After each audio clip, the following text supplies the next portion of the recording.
This is Devin Kraft from the Science Faction Podcast. You're listening to the BS Podcast Network. Enjoy the show. Please make sure everybody can see the screen.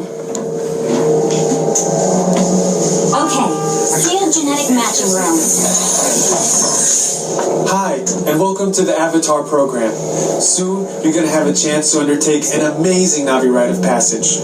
Riding on the back of a Banshee by being genetically matched... A Banshee? The chief don't ride on no back of no freaking Banshee. Live from Animal Kingdom, Pandora, Flight of Passage.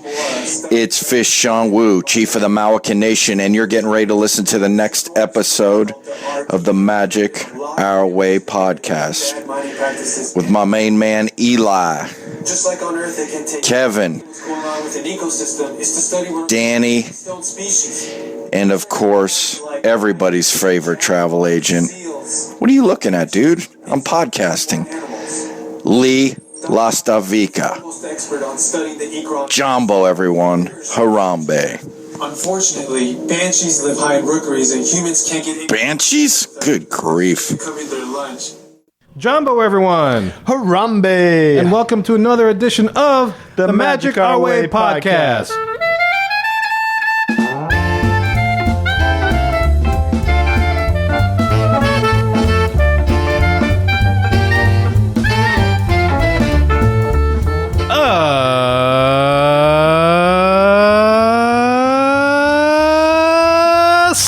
Son, everyone!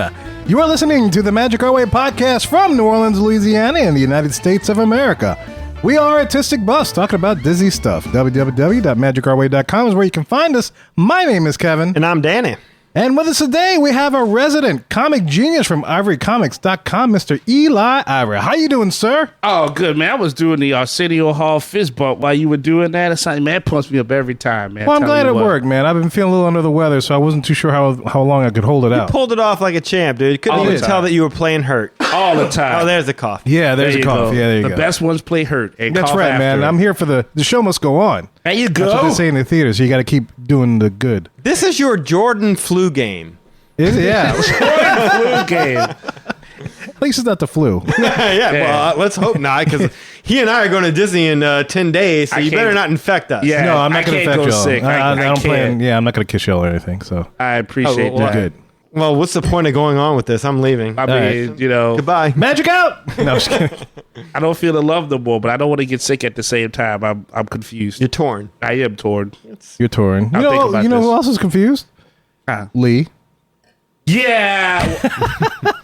Oh, God. He's not in the show. Yeah. He's not in the show this week. He's in Chicago with the rest of his fellow counting loss prevention counters. people. Yes. Oh, that's right. He's at a convention enjoying food up there and trading stories of firing people, I guess. Yeah. Who you put in jail? That guy? Oh, man. I was going to get him, but you got him first. Yeah. What's the youngest you fired? 13? Oh, man, you beat me. How many shoes did they count? Not enough. That's why I put them away. Once upon a time, I counted 268 shoes in an hour. I didn't even need a calculator, goddamn. I had an abacus. That's real counting. Shoe counting convention. How boring is that?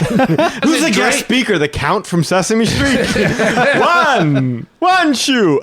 Two shoes. I make laces. I make laces. You want to hear about me making laces? Sign up for my program. Yeah. You too can make laces. But we've got a great replacement in this place. Yes, we do. You've heard him on the show before. We welcome back to the show Mr. Friend of the Fur, Peter. How are you doing, sir? I'm doing great. How are y'all doing? Doing awesome, man. I'm glad to be on the show with you again, because the last time I missed it. I know, yeah. But you did a great job talking about D23 and all that, and that was I loved hearing it. Oh, absolutely. Back, so. I'm glad to be back. As always, I'm very excited. He had to deal with the B team while you were gone, so now he gets to deal with a real host. So I'm glad. No, that was a great. marathon session too. That was like I don't know what it got cut to, but that was like what, like 4 it was still hours? over 2.5 hours. It was a lot of information. Yeah, there was a lot, to be fair, that was released. So y'all had a lot good bit to talk about. Talk about your rite of passage right there, huh, buddy? Yeah, it was good. It was a good one. Yeah, but we're glad to have you back on the show, and we're here because we got a couple of things we want to ask you about, and maybe you can, if you have some time, you can tell us some stories, because we love hearing stories from you. Absolutely, yeah. And so one of the things, if you remember a couple of shows back, happens to deal with some middle-aged women and some stormtroopers. So enough of my jibber-jabber. Let's go make some magic.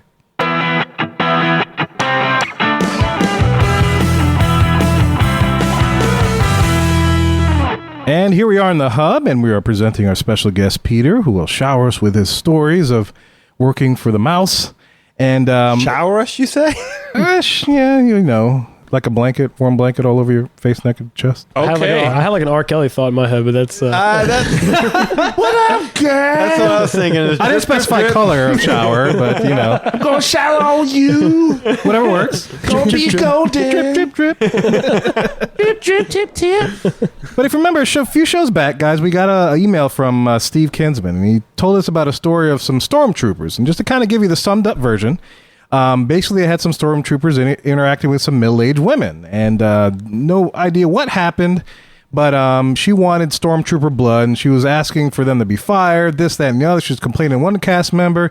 The cast member sent her off to go speak with their handler. While she was going towards the handler, she ran into a custodial engineer, a janitorial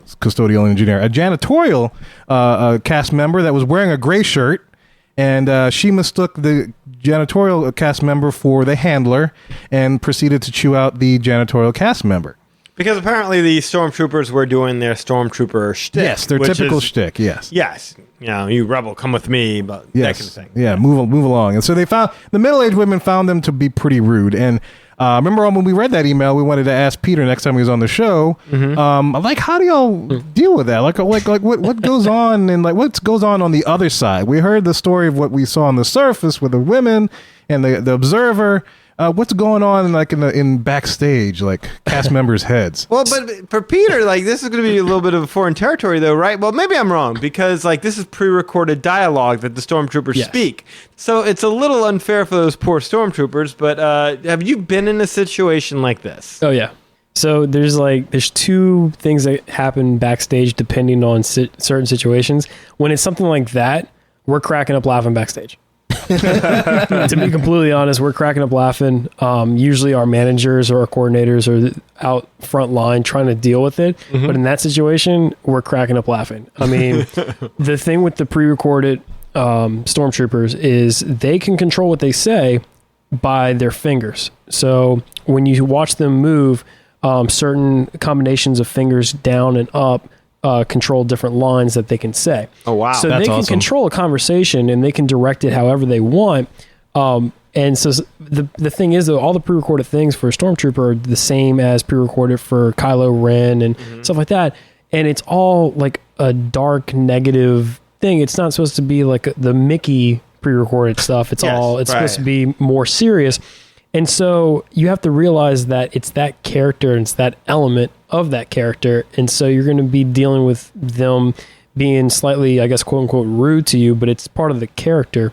And you always have those guests. This is a daily thing at Disney. Wow. It's just that kind of email is just hilarious to me because, I mean, it gets to that point with people. And I mean, I've been there and I have ruined somebody's entire vacation before. Wow. Actually, I mean, multiple times apparently. So it's something that occurs. And as entertainment cast members, we know that we're in the right and that we're doing our job. And it's just one of those things, like, you're always going to get that one guest that's going to freak out. My favorite was, it was Extra Magic Hours at Disney. I'd been at Magic Kingdom for easily 14 hours that day. I was ready to go. I was the last group on set for Thoughtful Spot with Winnie the Pooh and Tigger. And mind you, we had been open for probably 11 hours that day for meet and greets. And the line was shut down. We had maybe 10 families to see in 20 minutes. And that was more than enough time to see everybody, have a little bit extra time playing with the kids and everything. And this mom runs up, tries to jump under the ropes and the chains, and she's like, oh, like, my kids need to see Pooh and Tigger. That's their absolute favorite character. We traveled all the way from Wisconsin. It's their first trip here. And all my attendants were just like very polite, and they were like, oh, I'm sorry, ma'am, like, they're closed, like, we've already turned away other guests, like, it wouldn't be fair to them. But you can see them at Crystal Palace or Thoughtful Spot tomorrow, and they're like, well, this is the last goddamn day of our vacation. And my attendant, she was having a really great day. And that's his sarcasm, because she just turns and looks and she goes, well, maybe you should be a better parent and actually plan out. and plan out to see your kid's favorite characters earlier on in the day. Did she put the little quotation marks in the air? Yes. Oh, wow. So all that happened, and she walked away. Now, there are some cast members at Disney that are so like seniored and they don't care what happens to them that they will do those things to guests because they're pretty much untouchable. I mean, they'd have to almost murder somebody at Disney to get fired. I mean, she'd been working there for probably 20 years. And so once you get enough seniority, you grow a pair and you're able to talk to and I hate saying it like that, but you will encounter some of those cast members. The older cast members are very, very bitter. Yeah. And I mean, understandably, they've had to swallow a lot of shit over the years. And it's that on top of everything going on right now with the union and their pay, that all like just builds up and then they just let it out. And then when a guest tries to go to guest relations and complain, 9 out of 10 times you might have their right name with their name tag, but sometimes you might not because they forgot their name tag and so they grab a random one. So it's usually a Chris from Orlando is the big one. That's slick. Yeah. So usually I had friends during my college program that they would purposely forget their name tags because they were having a bad day and they're like, you know what, I'm going to be a bitch today. And they would just put it on and they'd be Chris from Orlando. I'm Chris from Orlando today. And then they go to guest relations and guest relations is like, all right, man, we'll look into it. And then when they go look at who is working that schedule, they're like, oh, no Chris there. And it's just genius. Yeah. So, so that whole situation, it happens all the time. And the way that one ended was, the attendant came and told me, hey, this lady is crazy. She's going to like try to throw her kids at you, just walk away.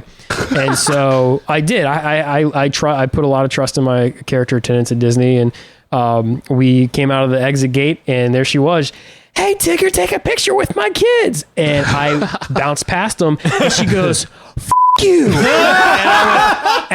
I turned, and that's the moment where I wanted to make noise and just be like, woo-hoo, and then just go off. But she literally screamed that at me. I mean, in front of her kids, in front of all these other guests. And then she goes, you ruined my kid's entire vacation. And then at that point, I just turned around and I just waved at her. And I could just see like her face was just even more like enraged. And I just ran back a house. And then I'm packing up everything to go. And then a manager walks in. I'm like, oh, here we go. And they're like, were you just on set? I'm like, yep. And he's like, oh, a guest complained that you didn't see their kids. I'm like, oh yeah, you can talk to the attendant. Yeah. And but the lady lied and said that she was in line. Oh, look at that. Yeah. So y'all should have gave her a name tag that had on it. From Wisconsin. Man, if Tigger had pockets, I mean, I would just put that on people every other family. Like it. Wow. Yeah, but that's not an uncommon thing. He's trying to do the fastball special with the kids, launch the kids right at you. And kind of what you said, like throwing the kids. I've literally had guests throw a baby to me. A baby? They toss a baby. And it's usually guests from out of the country, and it's mainly like the Brazilians, and they speak Portuguese, and they're like, oh, un braço, un tigre, here, un braço, and they just toss a baby to you. And I call it an e-drop, where you have to, like, if that happens, you have to drop down to your knee as soon as possible to have a better angle of catching a kid. Holy cow. I've had to do that once, and they train you during your character training. They train you to catch babies? In case of a situation occurs where a child tries to jump on top of you, to drop down to your knee and catch them and cradle it.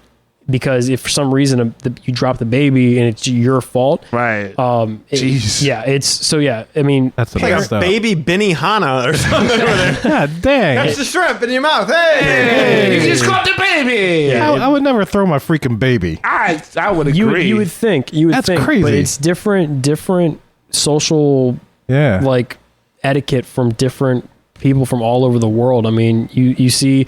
Like people from Asia, they come in and they don't like to wait in line or try to get out of line or like go to the bathroom. So like I've seen it where they pull out a plastic bag and they let their kids like take a poop in the bag and then they go hide it in the electrical boxes on rides. Oh my God. So like, my friends that were in attractions when they're doing end of night things, they're like, oh, here's the tally today of how many poop diapers I've found or how many poops in bags I've found like throughout our attraction. And that's common. So that explains like in the monorail thing, how you got like, you find things in that little door, the phone thing or whatever, in the cars, and you got like poop diapers. Exactly. Because when I was actually in China, I realized that that's a common practice over there where they'll just go in public, but they don't like to throw it away because certain like institutions and buildings have like rules where you can't throw away like your stuff. I don't know what to call it. It's called a bathroom. Exactly. But and so they can't throw it away. They hide it. And so I mean, it's insane, but it makes sense now when like, so if you're at Disney and you just happen to open up one of the boxes that have the telephone in it to radio to people at attractions and stuff. I mean, 9 out of 10 times you'll see something in there that doesn't look right, and it's probably a bag of like poop or it ain't a hidden Mickey. It's a hidden Mickey. Yeah, no, it's hidden poo. It's hidden poo. Oh wow. Yeah. Dang, that's crazy. So now this practice is limited to children, though, right? I mean, the baby toss or the poo thing. Yeah, in public, the idea that I'm in line, give me the bag. To go. No, adults do that too over there. No, please. Yeah. I mean, over there, I've never seen it at Disney. Over there, though, my flight coming back to the United States, the first time I went to China, the elderly gentleman next to me, he just stood up mid-flight and just unzipped his pants and just started peeing in a cup, and he just put the cup down next to my feet, and I'm like, I'm hitting the attendant button. I'm like, I'd rather snakes on a plane right now, not. They do this in first class because I want an upgrade. I want an upgrade. Yeah. So I mean, it's just all about social etiquette and perception from people, and so you see a lot of like people from like Brazilian tour groups come, and they're very loud and they're very happy to be. You at don't Disney. say. Yeah, exactly. But that's why like Disney World banned chanting. I think this past year they banned chanting in large groups because it can cause safety issues if like there's an emergency and they need to do an all call over their PA system or something at a ride, and you can't hear anything because they're chanting. And it mainly was implied for tour groups of that nature, but it's really just because it's annoying. It's terrible. Yes. Yeah, it was the worst thing ever, and it's great. But Pete, it's not their fault. Obviously, somebody got dropped as a baby, and that's true. Their first trip to Disney, they were getting thrown at characters. Probably before they even went to Disney, they were just like, "Hey, say hey to your boy." Whoop, my bad. That boy didn't land right. How's that health insurance over here? Huh? Yeah. Can you tell us about your experiences with Brazilian tour groups?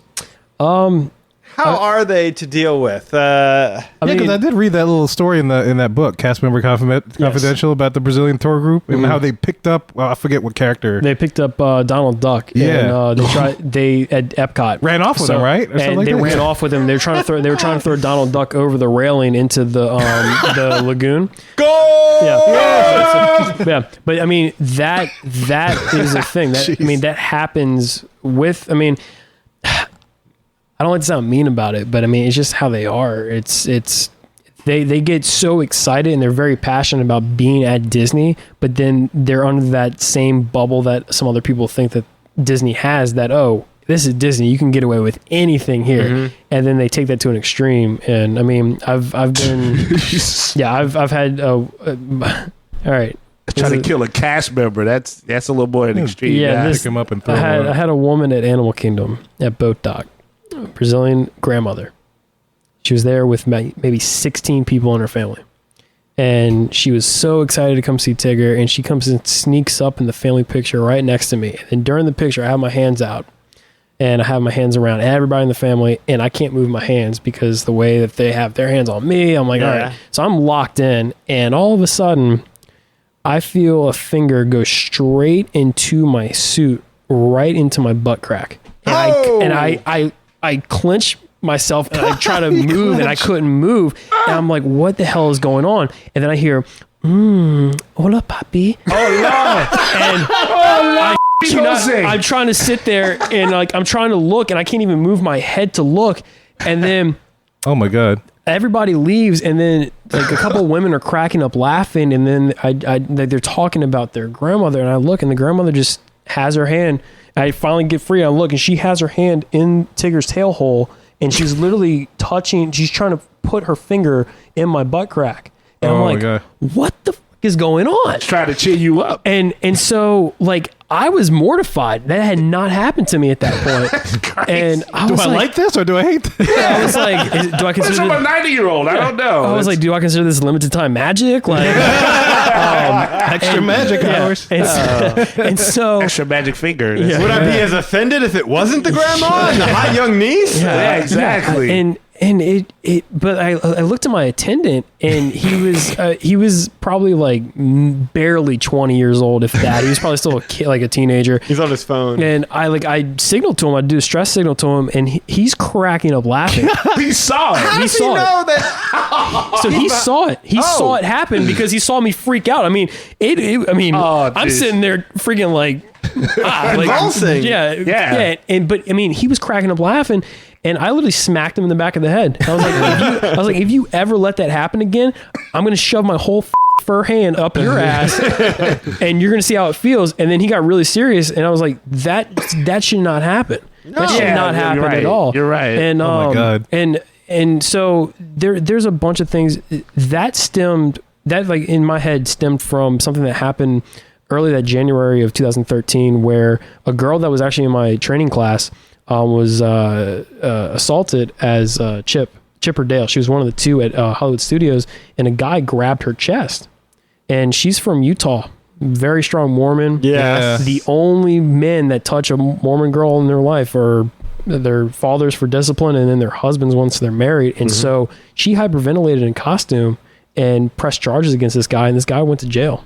He went to jail for 3 years for sexual battery. Yes, oh my God. Woo-wee. Yeah. So Sexual battery of a chipmunk. exactly. But the thing is like That's bestiality, right? yeah. Yeah. It was weird, but like I was there and in the class with her when we were training, and they made that comment to the girls, and they're like, this happens occasionally, like sometimes you just got to let it go, because it's going to be like, if you're a male character, like guests are going to unintentionally do it, and they're like, if something happens where you feel like a guest is intentionally doing it, you have to let us know.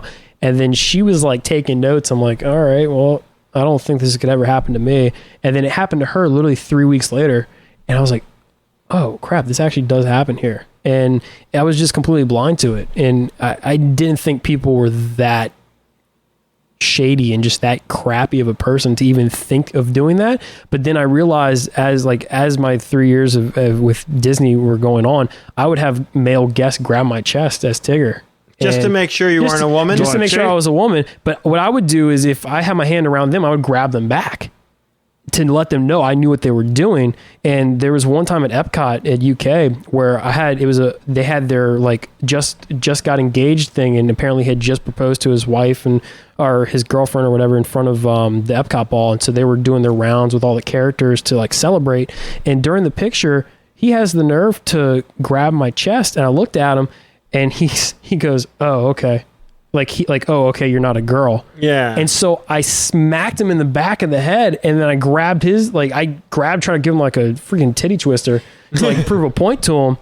And then I like looked at him, and he looked at me, and I could see in his face was like flushed. I'm like, yeah, you're an ass. Yeah. Like, you just proposed to this beautiful woman, and you're going to sit there and try to like cop a feel off of a cast member? And I don't mean to make light of it, but wouldn't the lesson have been better taught if you would have grabbed his wife's chest? That's what I was thinking. A better benefit, at least. Yeah, but then he would have probably felt like legitimized to be like, hey, what are you doing touching my, you know what I'm saying? Yeah, it's a weird thing. I mean, why they want to grab animals like that? I don't know. I kicked a lad out to take a picture with Jasmine. I can't say nothing on that, but I would never. Yeah. You were polite about it. Exactly. Though. I would never, ever. Yeah, I think people's mindset is like, oh, it's Disney, I can get away with anything. And it's not the case at all. We're trained to identify when guests are either unintentionally doing it or intentionally doing it.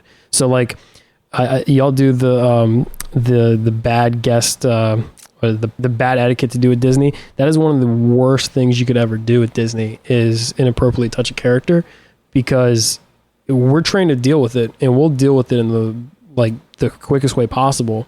And I mean, he literally right after walking out, from the line, I mean, he was detained and questioned, and then she pressed the charges. And I mean, within probably 20 minutes, he was arrested and out of the park property, and then banned from the park for life. Wait, you talking about the girl? You talking about the husband and the wife? No, the guy that grabbed my friend's. Okay, the Mormon. Yeah. I got caught up in your story. Sorry. I bounce around a lot. It's okay. It's all Bouncing good. is what Tigger's figure, doing. yeah. That's what you are. That's what you do. Yeah. So, like, when you see a video, like, say, like in Disneyland or something like that, where Tigger is, like, taking a picture with a guest, and all of a sudden you see Tigger get the guy in an arm lock or something to that, you know that's that's the infamous video I think you're talking about. Yes. Yeah.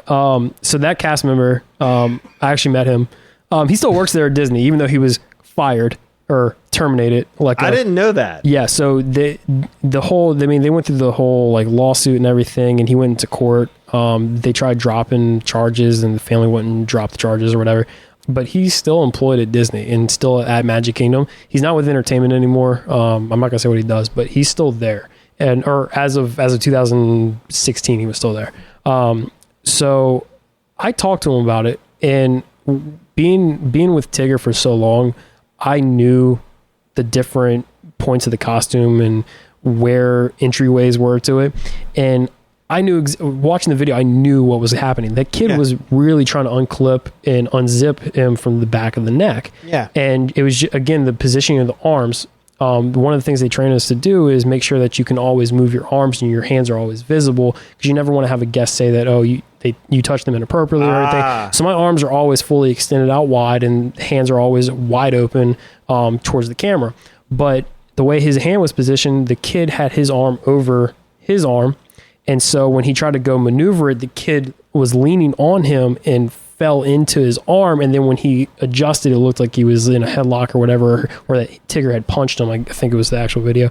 And no, it looked more like an arm lock to me. Like he gripped his arm. Yeah, it's very awkward, but it was nothing intentional by the cast member. No, and it was the guest the entire time. And I mean, we watched that video in our training class, and they're like, "This is one of those instances where something can happen. How do you get out of this?" And they use that as a training tool. At least back in 2013, they did, but because now there's other examples that have happened over the past couple of years of things of how to get out of situations. Yeah. But that was the main one, because that one made a lot of news across the country, and that was a rough thing. And he had been with the company for like 17 years, and really, really, really nice guy.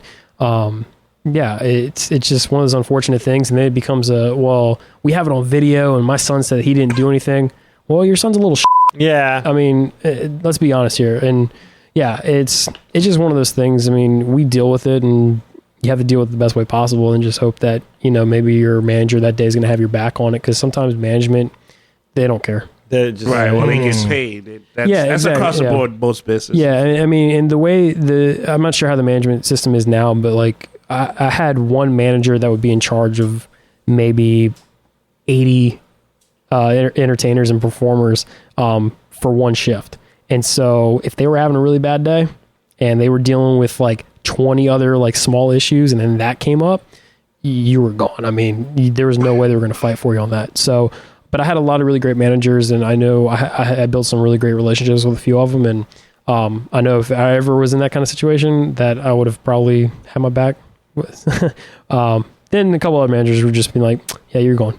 So, wow. Yeah. Well, you could look at the video and see that Tigger was sitting there taking a picture 1 minute, and abruptly he acts out as you could tell something took place behind the costume, that all of a sudden he just went from, oh, I'm taking a picture, to, wait a minute, I need to stop something from happening. Yeah. And it's that scary thing that Disney just ingrains and engraves into every entertainer is, if your head pops off or any part of your body is shown, you're done. Yeah. Because at that point, you've broken your contract of protecting the integrity of the company and the character, and you have completely let that magic go.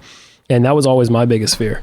And whether it was my head popping off, or a part of my body being shown, or my worst thing that actually almost happened was going on set when your back-to-back's already out there, where there would have been two yeah. Tiggers. Yeah, Two that happened. Tiggers. Yeah, that happened to Animal Kingdom to me, and Oh shoot! that was one of the scariest moments of my life because that boat dock, it's a very, very long walkway down, and my attendant was not paying attention, and if your attendant's not paying attention, you're supposed to be paying attention, so it kind of goes back on me. Right. And I wasn't paying attention, and I thought I was late to set, and I'm rushing, putting everything on, and then I'm sprinting down the path, and I come into the curve, and I see this bright orange thing down at the boat dock, and I'm like, oh my God, there's Tigger's still there. And I'm sitting there, I freeze, because the first thing that comes in my head is, well, I'm done. And then I hear a family coming down the path, and I see another family walking up the exit, and I'm like, oh, You're sandwiched in. So I literally jumped onto the hillside in the bushes, and I ran across a fence line, popped back out by the entryway to get backstage.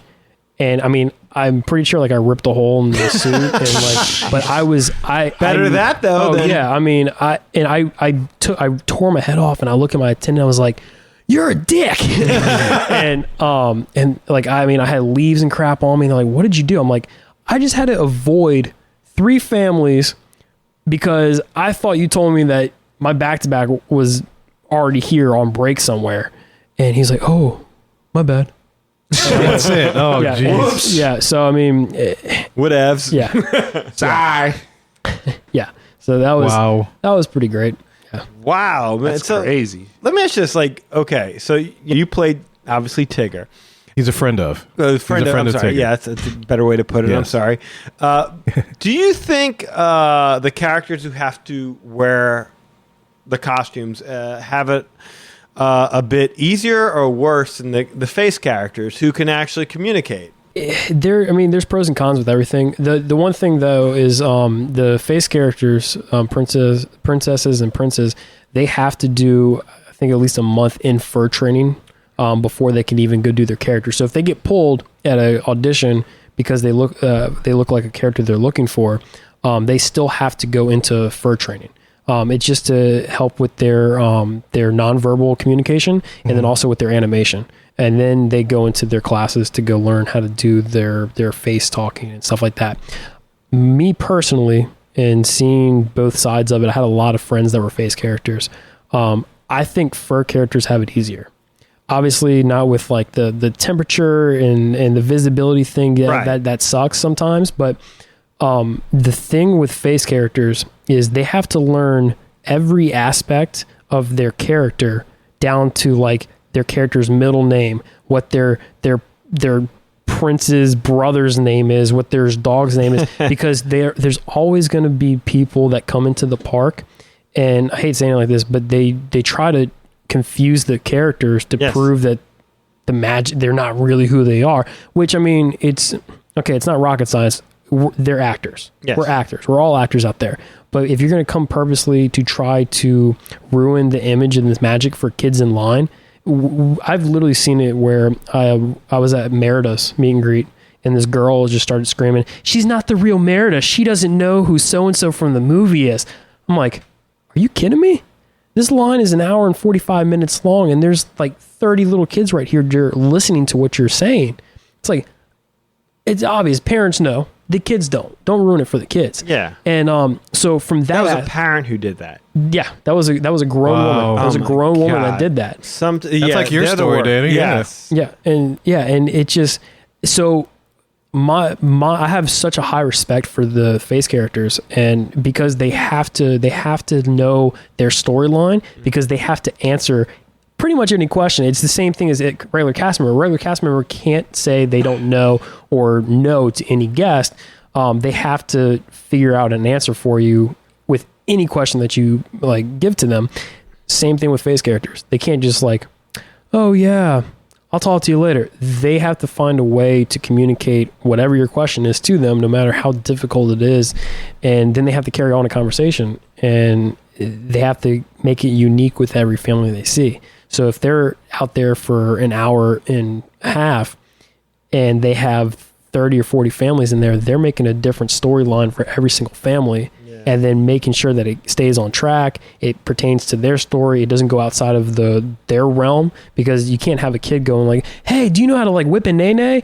Or do you know how to do this dance? And they're like, oh yeah, like Aladdin sitting there like doing the Dougie and stuff. Yeah. Like that doesn't happen. So they have to keep it into like their world, where opposed to like a fur character, a kid's like, hey, can you dab for me? Which is like the new craze for any character performer.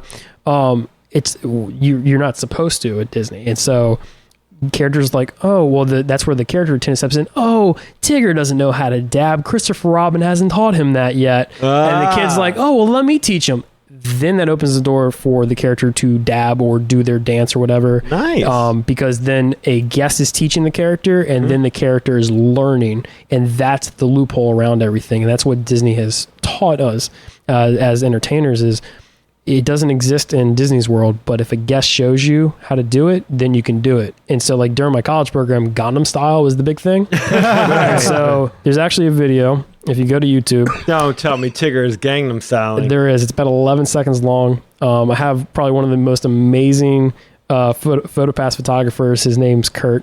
Very, very amazing guy. Everyone's pulling out their cell phone. He's singing Animal Kingdom? Gangnam Style. Yeah, let's see, I forgot how you spell What am I doing? I got an iPad right in front of me. Tigger Gangnam Style. Peter does Gangnam Style. I got it up here. Yeah, it's the third one. Tigger does Gangnam Style. Has 977 views 4 years ago. This was one of my first months as Tigger. This is you. This is me. I like how you kick that. I do. That's awesome. I do. So shortly after the Gangnam Style blew up, characters were getting requested to do that dance all the time. The funny thing with that was the very next day, I had a family come in. I was at Epcot the next day. Family came in and like, hey, Tigger, we just saw this video of you on YouTube at Animal Kingdom. Can you do this dance for us? And they played the video, and I realized it was me. And I went, the odds of that freaking happening were incredibly slim. And so I'm like, I look at my attendant, and she's just like, don't do it. And I just went, whoop, whoop. And I just started going at it. A memo came out like 2 weeks later saying that we weren't allowed to do fad dances anymore. And so I tried to get around it by telling my attendant that like Christopher Robin left like MTV on for us or whatever. And that didn't fly. And so then they modified the rule saying that characters can do fad dances at dance party without guests having to show them the moves. But at meet and greets, if a guest says, hey, can you do this dance or this dance move, a guest has to show the character first. That way we're learning it on the fly, and it pertains to keeping it within our realm of magic. But if they're showing you it on the cell phone, isn't that part of learning it? You make a really great point, and I tried arguing that with my management, and they did not like that answer. They did not like so, that? Yeah, so it's they've laxed up a little bit, and I know at Disneyland has like different rules for their entertainment. So like Disneyland, you can see characters, just do really anything they want. And but yeah, Disney World, it's very, very strict, and it's like, nope, can't do it. Have you ever tried out or wanted to be a face character? If you could, which one would you have gone for? My face, probably Quasimodo. That's terrible. Sanctuary! Hellfire! No, Peter is not ugly, guys. Yeah. I can't stop watching this Tigger video. It is like my sixth time watching it. Move. That is good. You can dance is good, Especially dude. that little shuffle side. It's like, damn. Yeah, I like the slide. I do like the slide. No, I appreciate it. I think if you just would have did that, the manager would have been okay. But the fact that you slid to go along with it, you're like, yeah, you overdid it. Yeah. Cross that line. He did not overdo it. He did it just right. I think I watched it like 10 times. I swear to God, just sitting here. I'm going to have to send y'all a link. So during my program, we had a talent show at Hollywood Studios, and I got to perform as myself. Okay. And I was chosen out of, I think we had 120 people audition. I was chosen for a final 20 group to perform on stage. Mm-hmm. And I did a hip hop routine, and I made the music myself. I choreographed things myself. And actually, I won best overall performance. Nice. Really? Yeah, my college program, which was hilarious because when I auditioned for entertainment, they told me that my movement score wasn't good. So they gave me a 2 out of 5, which did not qualify me to be in any parades or shows. Oh. And so the president of, not president, the director of entertainment at Magic Kingdom was one of the judges, and she gave me a perfect score. And I'm like, and you can't give me one freaking point more so I can be in DEP. I just want to be in an electrolyte parade as a freaking canopy carrier. That's all I wanted. And and so I really wanted to perform one time on Main Street. That was probably the one thing that I wanted more than anything else. And never could do it because my movement score wasn't good. And so when I went and did that, it was kind of like, y'all can give me a great perfect score out of costume, but in costume you can't give me Thanks, guys. But I'll have to send y'all that link, and I want to see that. It's because that's on YouTube as well, but it's an hour and like 20-minute video. So if you could play one face character, you just want to roll in the parade carrying a flag, or did you want to be Prince Charming? I've thought about going and auditioning for Jack Skellington. Jack Skellington. Wow. He's technically considered a face character. Yes. The lower part of the chin is where the mask cuts off at. But looking forward to meeting him soon. Yeah, he's a very interesting one, and that was always one that was in my height range. That's the big thing. Height plays a very important factor with entertainment, and so all the princes are at least 6 foot. And then you have like your Peter Pans, and then you have Pete from Pete's Dragon. When he was in the parade, those are all guys that are very, very short. And so Jack Skellington was the one face character in my height range, and all they wanted was a very defined chin. I was like, hey, I got that. I got that. Yeah, I don't have the looks, but I got that chin. And I never got a chance to go out to their Halloween party auditions. And but yeah, that would probably be the only realistic one. I always thought it would be cool to be like a Peter Pan. They have some really amazing stories on Peter Pan at Disneyland. They also had one in Florida. Bryant was his name, and he was incredible. I believe he's overseas right now, working at Paris, Disneyland Paris. And he had some of his moments and like interactions go viral.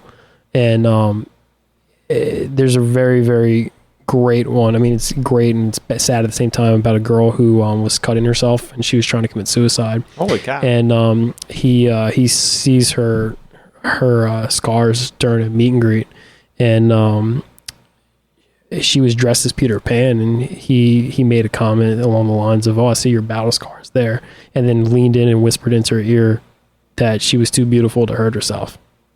And then she posted that on Facebook or something, and it went viral. And that was a legitimate thing that actually happened. See, there you go again. Yeah, I'm about to say, there it is. You said you weren't gonna do nothing. It wasn't me this time. I'm not taking any credit for this one. Handkerchiefs, there you go.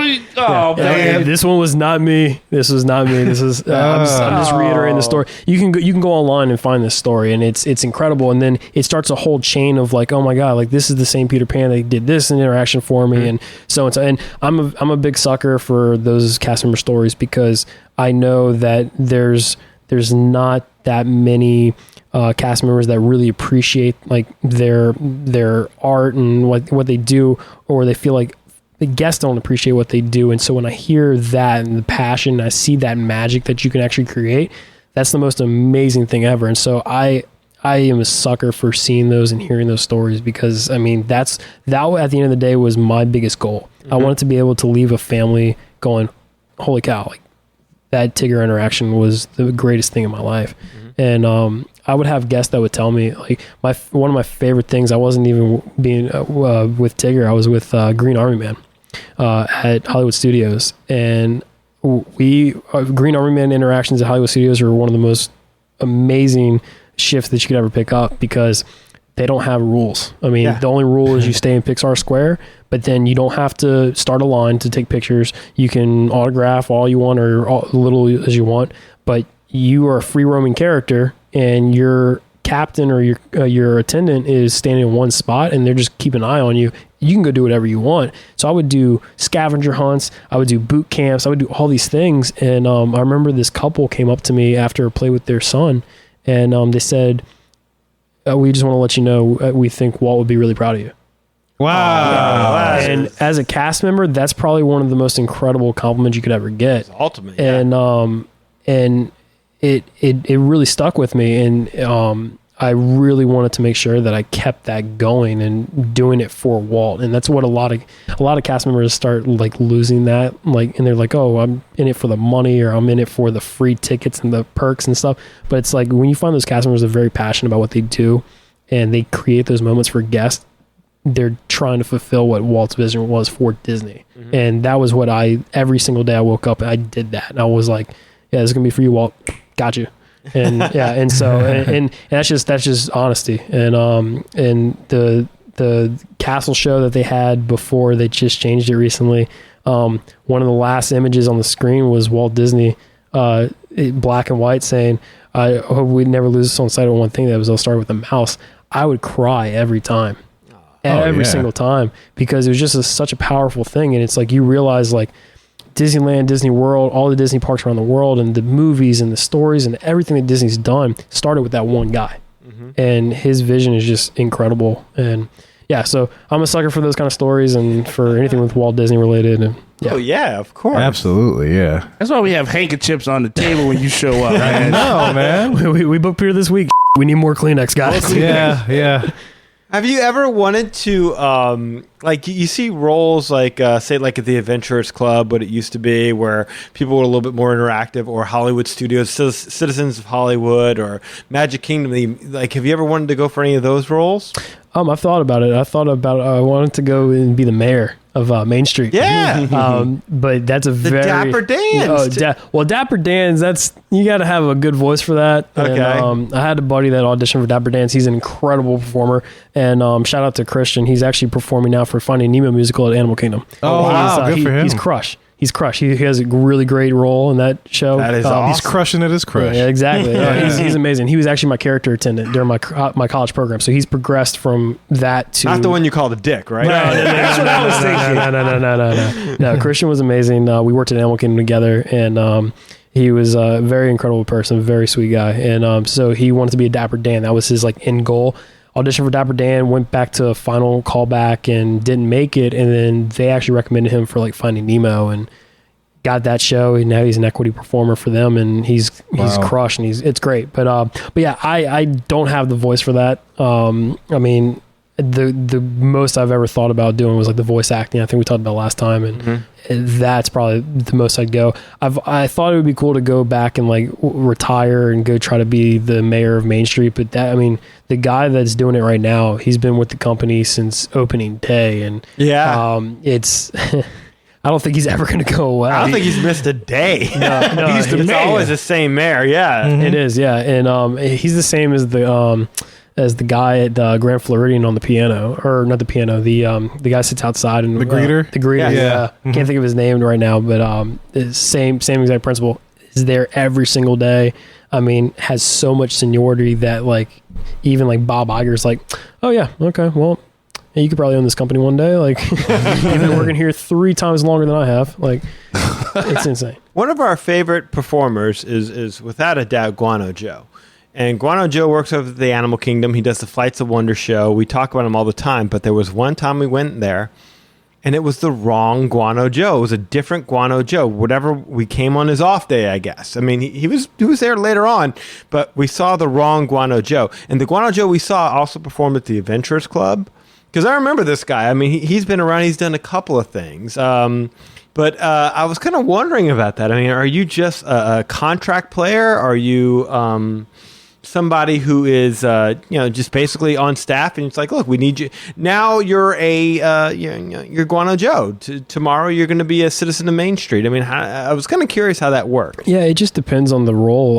I know one of these like fun facts about Disney stuff is Indiana Jones Stunt Spectacular. Mm-hmm. Is considered an equity show, and then you have Fantasmic, which is all cast members and everything. The Indiana Jones, one of the Indiana Jones would do a whole day of Indiana Jones, and then at night he would switch over and do John Smith with the swing across in Fantasmic. Yes, yes. And he would, he would just do that and then go into Fantasmic, and So stuff like that happens where you could have different performers. And so it works the same way, though, across the board. I mean, not even just in entertainment, but even like children's activity roles and attraction roles. Like you can have a really amazing attractions guest at like Jungle Cruise, and then the next day they're cross-trained in like GMR when Great Movie Ride was around, and so they would be your ride host on Great Movie Ride, and then the next day they're back to being a skipper at Jungle Cruise, and you're like, I saw you you were a little gangster person yesterday. Yeah. But I mean that happens, and cast members that are around and know how to work the system and get their hours, they will find ways to get their hours, and so they'll cross train different areas in entertainment. And I mean, I had a character captain who was a captain. He was a parade captain. He was also a van driver, and then he was still had his scores for performing, and so he would jump in as Goofy or Tigger sometimes. Oh wow! And I mean, it's just a very wide array of things, and it just all depends on what you want to do at Disney and how you want to get your hours. Yeah, that reminds me that like when we were reading that book, they were talking about this one guy that had went from character to character, and sometimes you kind of get the things confused and being very scared about making sure you don't do the wrong gesture with depending on the character you're in. Reading that story was pretty interesting. It's like, yeah, if you're doing the same 3 different characters in one day, I mean, you can't do a Tigger thing if you're playing like, I don't know, Peter Pan or something, just for example. yeah, you know, right. And that happens a lot, which I think is hilarious. So like Pooh Bears are considered monk height. So if something happened where a Chipperdale or a Pooh Bear got sick, they would have to pull from somewhere if they didn't have another one available. And they have it's called the Spare Room at Magic Kingdom, and it's a room underground in the entertainment base, and it's filled with up to sometimes 20 cast members, and they're different height ranges, different degrees of like face characters and technical abilities and like what they're able to do. And if like Tigger goes down on set, they pull from another Tigger downstairs that's waiting, or vice versa. And so there was ones at Thoughtful Spot. I had a girl, she was very, very sick. She said that she had the flu, but I'm pretty sure she was just out partying the night before. She left early, and they pulled a girl that was bouncing around to, she was doing either Chip or Dale at somewhere at Magic Kingdom, and then she went and did another set as another character, and then she came and she was our Pooh Bear, and she forgot that she was Pooh Bear on set, and she actually signed Chip in the autograph and she gave it to me, and I looked at her and I went, hey, and I showed her, and I just saw Pooh Bear go, oh and so at that point I flipped the page, gave it back to her, she signed Pooh Bear, and then I signed Tigger underneath. I closed the book, handed it to the attendant, and like looked at the attendant and was like, yeah, don't give that to the family right away. And so as the family was leaving, they handed it out. And so one of the first things families always do is go through the book. Oh, look at the autographs. I seen them pause and like stop and like look back. And I knew they had got to that page where it just said Chip. And then they're like, oh, maybe we did see Chip. And then, because then it says Pooh and Tigger. It's been a long week. Oh, yeah. So many characters. Yeah. But then also at the same time, I know performers that would just like screw around with their like partner, and they would sign their partner's name. So Chip and Dale do that a lot. So like Chip would be Chip, and they would sign Dale, and they'd give it to Dale, and Dale's like, hey, and then they're second guessing themselves because the only difference is the nose color. And they're like, wait, shit, have I been signing Dale the entire day? and I think it's hilarious. And when you're doing a really long shift and you're with somebody that you can like enjoy yourself with, that's just one of those fun things. You just kind of screw with people. And I had an Eeyore that learned Tigger signature at Boat Dock, and so they would go to Pooh Bear, then Eeyore, then Tigger. And so I was always last. And one of my buddies, we can get to a really crazy story later. He was always this hilarious Eeyore, and Eeyore's supposed to be like this slow, depressed character. He would make it really funny because you would just see Eeyore's face, and he's just like, and then he's doing something completely insane. Well, he learned Tigger's signature, and he would sign the book, and he would hand it to the attendant, and the attendant would come over to me and like, Eeyore wants to give you this to sign, and I'm looking, I'm like, and then I see Eeyore going off to the side, just waving to me, and I'm just like, yeah, son of a So crazy. And so then I wanted to learn all the Pooh characters, and so I would like go back and I would sign as Eeyore, and I'm like, you dick. Yeah. But this is the same guy. This is the Star Wars. This is the same guy. Boat Dock with the Winnie the Pooh characters is very, very hard to draw guessed in, especially towards the close to park close. And so we would be on set and not see any families. And so we would just be down there entertaining ourselves. We'd play freeze tag. We would just do all these random things. Well, our set piece, that our backdrops, the Eeyores had a bell on it. And he managed to rip the bell out off of the glue. And it actually rang. And we were like, oh my God, this is awesome. So we thought it would be funny to hide this bell and for the other characters to try to find it while we were meeting guests. So while you're meeting guests, one of either Pooh, Eeyore, or Tigger, as one of the others were meeting guests, one of those characters were ringing a bell, and you had to like try to find it during the picture. Well, I'm taking pictures of the guests, and I'm hearing this ding-a-ling-a-ling-a-ling, and I'm looking, I'm like, where is this thing at? And I look at Eeyore, and Eeyore's like, and I'm looking at Pooh, and Pooh's too far away. I'm like, no, it sounds really close to me. And then I'm taking another picture, and I hear it again, and I look at Eeyore, and I look at my buddy, and at this point, I'm like, not looking at Eeyore's eyes, I'm looking at my buddy's eyes through the suit. I'm like, you sack of where'd you hide this at? And he moves his hand to wave at me, and I hear ding-a-ling-a-ling. He put the bell into his neck and took it inside the costume, and he has the bell in his hand in the costume. And so he's, as Eeyore, he's ding-a-ling-a-ling, ringing this bell. I'm about to pee on myself laughing so hard, and the family has no idea that like Eeyore has this, and the attendant couldn't figure it out. And I had figured it out in that moment. And when they all left, he walked backstage with it in his hand, and I mean, he's just like he threw on the table, was like, checkmate. I was like, damn. That was one of my favorite moments, though. Was that was pretty great. Man, the things that are going through the characters' minds when you're taking pictures with them—that's quite interesting. I should just sit there and watch the characers one day. Just not even take a picture. Just watch them. I've fallen asleep taking a picture before.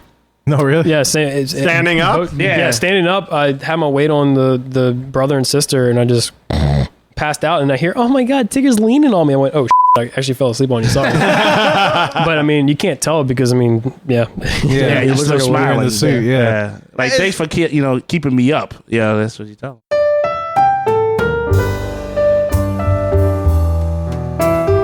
Well, guys, as you can imagine, we had a lot of fun talking with Peter there. So much so that we went long in our recording. Long, you say? You're probably thinking in the back of your head, man, y'all shows go long anyway. What are you talking about, Willis? Yeah, but this one's exceptional, because we actually got another show out of it, man. More stories from Peter coming up to you next week, along with a couple other little things that we're going to throw into the show. So you're going to want to stay tuned next week for that. And if you want to learn more about the Magic Our Way podcast, man, www.magicourway.com is the way to go. There you'll find our social media links, past episodes, and more. You can also get in touch with us through the following ways. You can shoot us an email at show@magicourway.com. And of course, since Danny's not on the show, I'm going to need some help with this next one. You can call or send us a text at 1-815-MOWEEKEND. That is 1-815... That's right, guys. 669-4226. And of course, you can leave a voicemail via our SpeakPipe widget on our homepage. And of course, the couple guys that do things outside of the podcast, Eli, of course, does things with comics and his Project Geisha graphic novel. Yeah, be sure to check out his website, www.ivorycomics.com. You can also follow him on Instagram, eivory504, and on Twitter, Hancock10166. And of course, on Facebook, he is EHIvory. If you want to book a vacation to any Disney destination around the world and witness the antics of the characters in the parks, you could do so with Lee of Magical Moments Vacations. You could book with Lee today by shooting him an email at lee@magicourway.com, or you can call him at 413-DIZ-TRIP. That is 413-DIZ-TRIP. And if you want to support the show as a whole, you could do so through the following ways. You can click on our affiliate links on our website.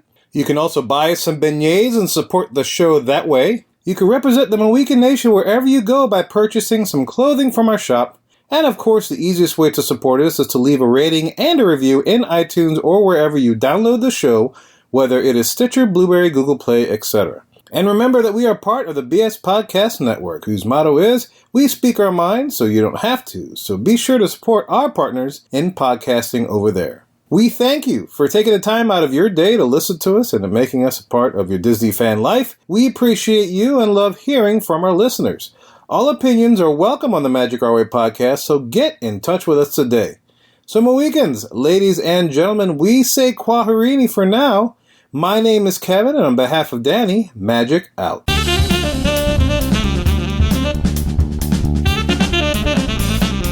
I have every intention of eating those bananas for breakfast, but I still somehow end up with tacos.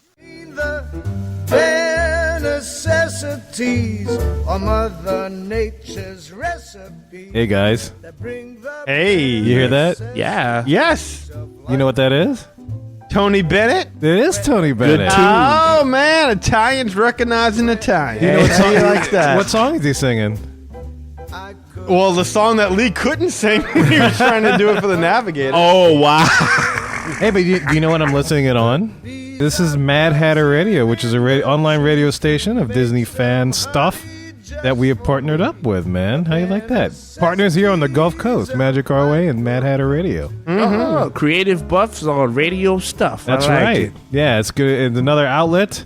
Uh-huh. You know, what's good about it. Yeah, let me tell you what's good. But you hear Tony Bennett, but you could probably hear Bare Necessities done by like a metal group, a heavy metal group. You could probably hear a country version of this. Oh, wow. You could probably hear like a funk version, James Brown type of. Give me Bare Necessities. Oh, now. Get on, get up again. Oh, yeah. You Hot know? tub. What you say now? Disney. That's right. You can hear that all on the station, man. They don't just give you the normal spiels and attraction sounds, but they give you every creative variation that other artists have taken to the standard Disney songs. Like Tony Bennett right here. This little jazzy version of the Bare Necessities. You know. I'm thinking about Goodfellas right now. I don't know why. Bada bing, bada boom. Bada boom. Bada bing, bada boom. Bada Go ahead, boom. listen to this station, okay? It's good for you. It's good for me. It's going to go ahead. It's going to help you out. It's going to make me out. It's going to be really good. Okay? Mad Hatter Radio. Bada bing, bada boom. Just do it, huh?